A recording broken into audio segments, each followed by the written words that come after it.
Okay.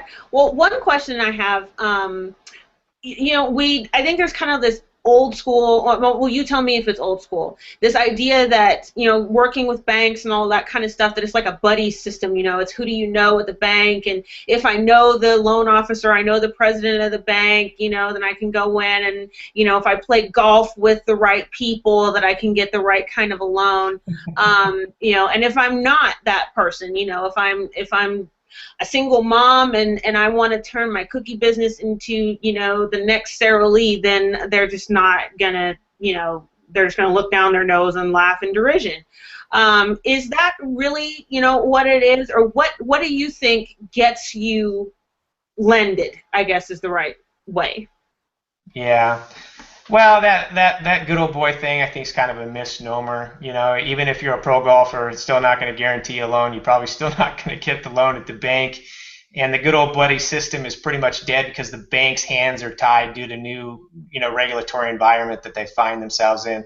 So going to your bank has about a 90+% denial, even if you've been with the bank for 30 years and you have capital in the bank that actually exceeds the credit request. You still have about a 90% chance that you're not going to be turned down.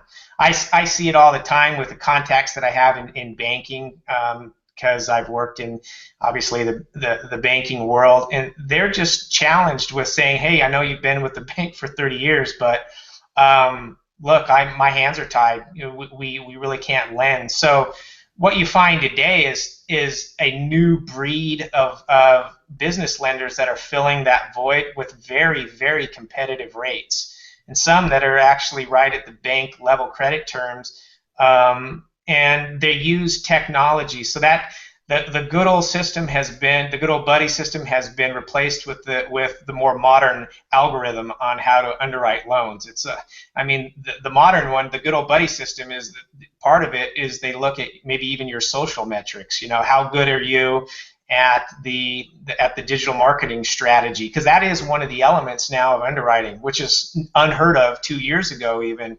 But that's how investors are looking thing. How good are these people with their their expert positioning? How good are they with their social media footprint and things like that? So to answer your question it's a whole different world. It's a lot more impersonal. They look at